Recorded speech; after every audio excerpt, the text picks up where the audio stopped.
very excited to bring to the stage Mr. John Fisher. Works with Sticker Giant here in Hygiene, close by. He's very involved in the community, knows a lot about entrepreneurship, about e-commerce, has worked with a wide variety of different organizations and companies in e-commerce, and we are very excited to hear him talk today about entrepreneurship and about how to effectively work through a company. So, Mr. John Fisher. I want to thank Doug for inviting me. And Tavin, is the sound working right? This mic, can you guys hear me? There we go. Excellent. I'd also like to thank Dr. Haddad for bringing up visioning, because it's going to be an important part of my presentation.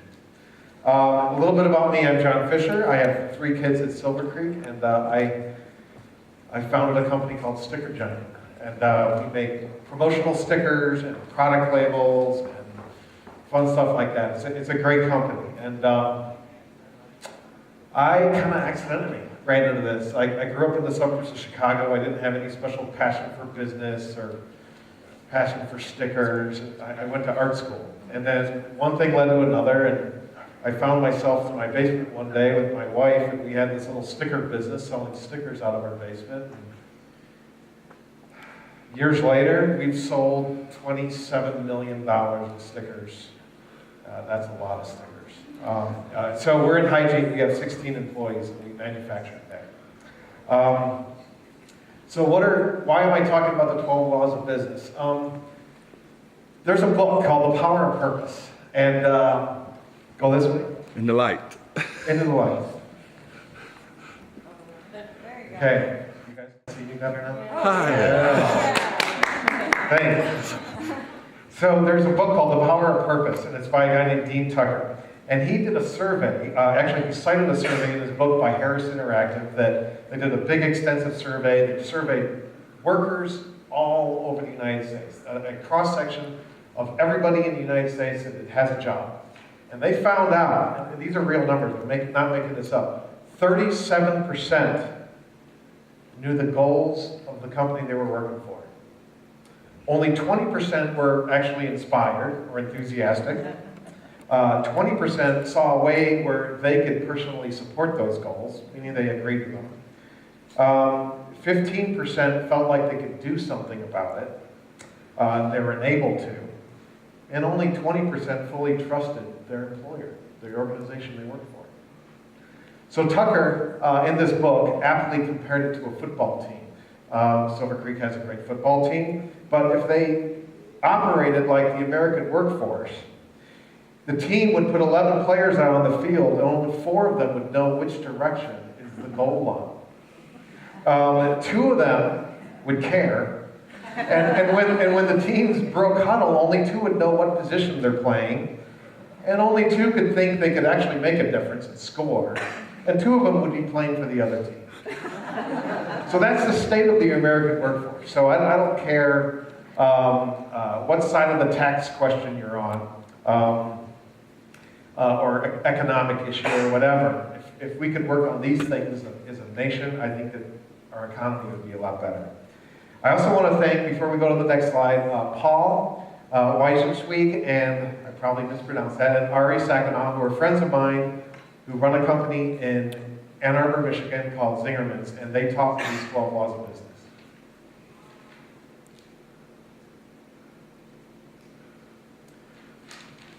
Again, vision, it's a common theme in leadership. I have a different way of describing vision to business people in particular, because a lot of people, I start talking about vision, and they say, oh, we have one of those. And often they get it wrong. A vision is not a strategic plan. It's not a corporate motto. A vision is a clear picture of where we're going and what success looks like in the future. In fact, I got a story to illustrate that. About 1,000 years ago, I was in Florence, Italy. Who's been to Florence? Okay, I was in Florence, and they have this beautiful cathedral there, and they were working on it at the time. It wasn't built yet. And I walk up to this guy. He's doing some work, and I say, "What are you doing?" And he says, "I'm laying bricks." And there's another guy right next to him doing the same thing. And I go to him, the second man, and I say, "Well, what are you doing?" He says, "I'm building a cathedral." The second guy was a lot happier. The reality is people want to be part of something bigger than themselves. So, strategic purpose. Let people know what game you're playing and what success looks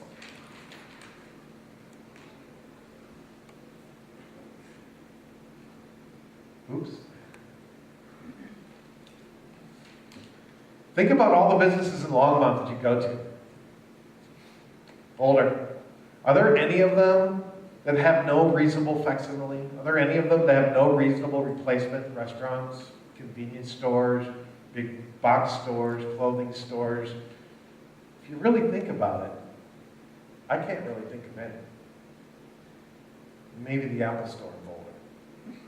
Okay. You have to give your customers compelling reasons to buy from you. And I say reasons plural because you just, in case it's not actually compelling, you need to just have backup. So, give your customers some compelling reasons to buy from you or they're not going to buy from you. All right, everybody gets businesses are in business to make profit. They're in business to make money. The profit is not a vision for a business. It's an end result of a business. And it's true. Without good finance, businesses fail all the time. So at Sticker Giant, we teach 3 basic things every day to all of our employees. We know and teach the rules. Whether you're a machine operator or whether you're a general manager, you can look at the profit and loss. You know what the numbers are. You understand the metrics of the business and on a daily basis. Number 2 is we keep score. So every week we meet as a group, and every week we go through exactly where we're at as a business, all the revenue numbers, what our bank balances are, what our expenses are, what our financial challenges are. The whole team does this. They do it together, and they do it collaboratively. Everybody in the company knows all the vocabulary of finance in a business. It's amazing. And the third thing is we share in the results. We have this thing called gain share. And if we exceed the financial expectations of the company, the employees share in the profit. So they get a piece of it. So without good finance, you fail.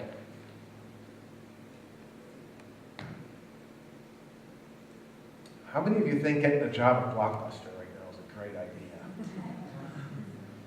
What's it like to be on a losing football team? A team where the leadership has given up trying to win. You don't even practice your plays anymore. Practice gets canceled all the time. It's not fun. Part of leadership is striving for greatness and creating an organization that people want to be in. So, human beings want to be part of something bigger than themselves, and they want that thing to be great, fun, inspiring.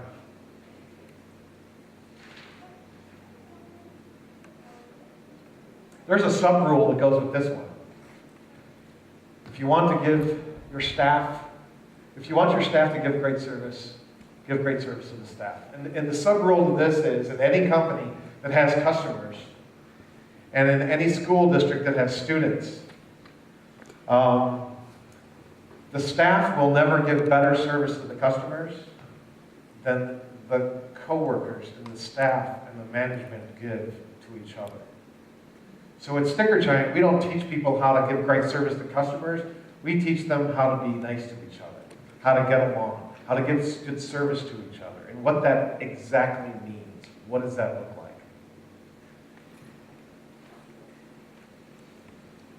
And on that same note, we do lots of training. You have to, in fact, in business, it's interesting. Before I had my own company, I had a lot of jobs. And, it's funny, in sports, in football, and basketball, and in music, and in the play that they were practicing earlier today, the team spends more time practicing than they do playing the game. They spend more time rehearsing for game day, especially here in the school environment, than they do doing the finished product. Doug's put dozens and hundreds of hours into this event. But in business, we hire people and we expect them to play a game without teaching them the rules. We expect them to play a game without giving them a playbook and helping them along the way. So at Sticker Giant, we never stop training.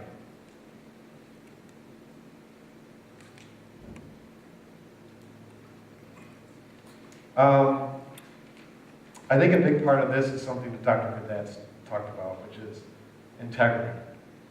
Meaning a lot of businesses make choices about what they do every day. And a lot of times, integrity is in play.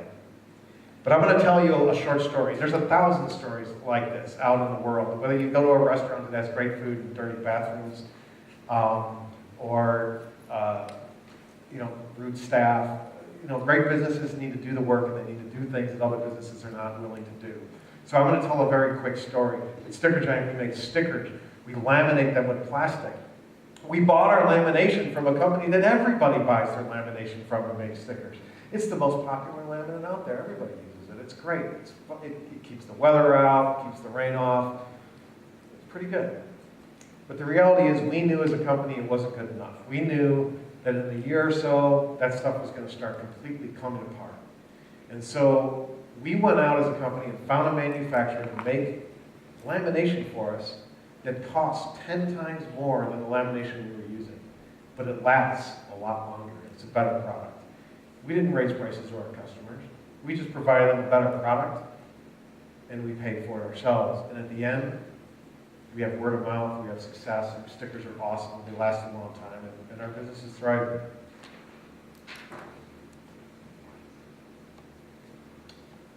How many of you played an instrument in high school? Or middle school? And how many quit playing the instrument? What happens when you quit playing the instrument and you quit practicing? What happens when you are a high school athlete and you go off to college and you don't keep doing your sport? You get bad at it really, really quickly. Getting good at business is just like getting good at an instrument. Getting good at business is just like being good as an actor, a play, or anything else. You have to constantly be looking for ways to improve your game and to be as good as the next guy, or better. And so you can't ever stop improving.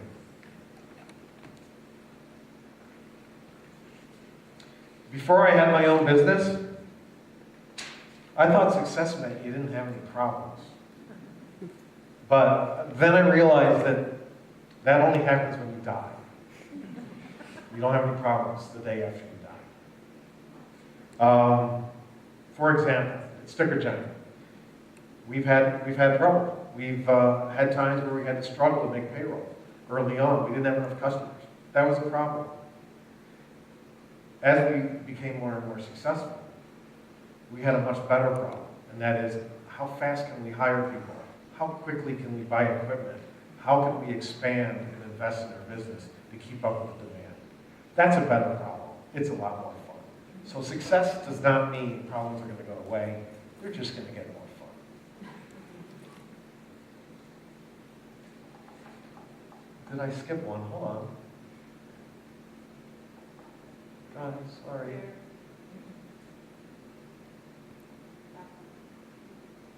Okay. There. This is very touchy. All right. Strengths always lead to weaknesses. I have two quick stories on this. When I was in my 20s, the Chicago Bulls, 1996, were the greatest basketball team ever. And basketball aficionados will still say the Chicago Bulls back then were no team has ever been better. They had a guy, Michael Jordan. Some of you might know who Michael Jordan is. He's still regarded as the greatest man to ever play the game. And in fact, in 1996, the Chicago Bulls did something no other basketball team had ever done in pro leagues. They won 70 games in one season. It was huge. And they had not one three-peat. They did a three-peat, they skipped, and then they had another three-peat. They were an incredible team, unstoppable. In 1997, Michael Jordan retired. In 1998, the year after he retired, the Chicago Bulls set 2 more records. They only won 13 games, and they set a record for the lowest number of points scored in a game. So they had a great strength. It was Michael Jordan, and it left the rest of the team weak. And this happens in business all the time. It's classic. And this happened at Sticker Giant. And I have a quick story to tell you about that. One time I was the search engine Google rankings ninja. I could get any page on my website on the first page, right at the top, on any term I wanted. I had it nailed. And this is what drove my business. It was awesome. We didn't have to worry about social media marketing. I didn't have a marketing person. We didn't even need to be that good. It was a continuous stream of customers. The phones wouldn't stop. It's a huge strength. And then Google figured me out, and I was done. Cut me off, and we had to struggle. We had to learn. Now we have a marketing department. Now we do social media. We blog. We do videos. We have recovered. We're growing. But that strength of me being the sole guy in charge of that led to a huge weakness. All right. It takes long. You have to be patient. Can't be impatient. Professionalism. This is a quote by Paul Saginaw from Zingerman's Deli in Ann Arbor, Michigan. Professionalism means sticking with something long after the glamour has worn off. So it means understanding that greatness is a moving target. Patience and time are truly needed to make something great. So the business world is filled with one-hit wonders. And so is music.